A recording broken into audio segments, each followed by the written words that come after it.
વિલાયત GIDC સ્થિત Aditya Birla Grasim company સાથે કંપનીના જનરલ મેનેજર અન્ય 7 મંત્રીઓ સાથે મળી 3 કરોડથી વધુ રૂપિયાનું ભંગાર કૌભાંડ આચરતા વાગરા પોલીસે 6 આરોપીઓને ઝડપી પાડી વાગરા કોર્ટમાં રજૂ કરતા કોર્ટે 3 આરોપીઓને 2 દિવસના રિમાન્ડ જ્યારે અન્ય 3 આરોપીઓને કસ્ટડીમાં ધકેલવાનો હુકમ કર્યો હતો।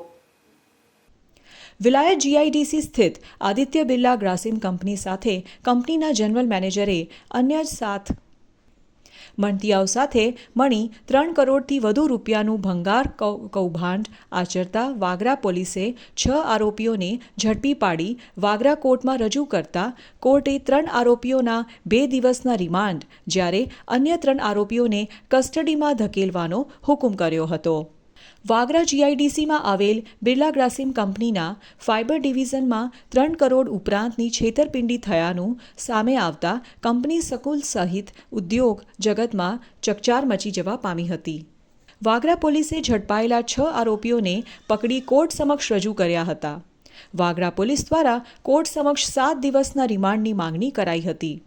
જો કે કોર્ટે 3 આરોપીઓ જનરલ મેનેજર જિગ્નેશ મહેતા તેમજ રહેમતુલ્લા ખાન અને વિલાયતના સરફરાઝ સૈયદના 2 દિવસના રિમાન્ડ મંજૂર કરાયા હતા જ્યારે અન્ય 3 આરોપીઓ વે બ્રિજના ઓપરેટર દર્શન પ્રજાપતિ, સિક્યોરિટી ગાર્ડ કમલેશ તેમજ ટેમ્પો ડ્રાઈવર સંજયસિંહ યાદવને જ્યુડિશિયલ કસ્ટડીમાં મોકલી આપવામાં આવ્યા હતા।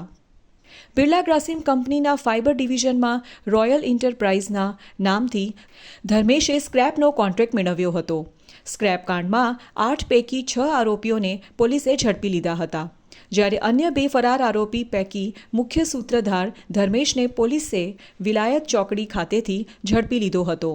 હજુ પણ એક આરોપી ફરાર છે જેને ઝડપી પાડવા પોલીસે કવાયત હાથ ધરી છે।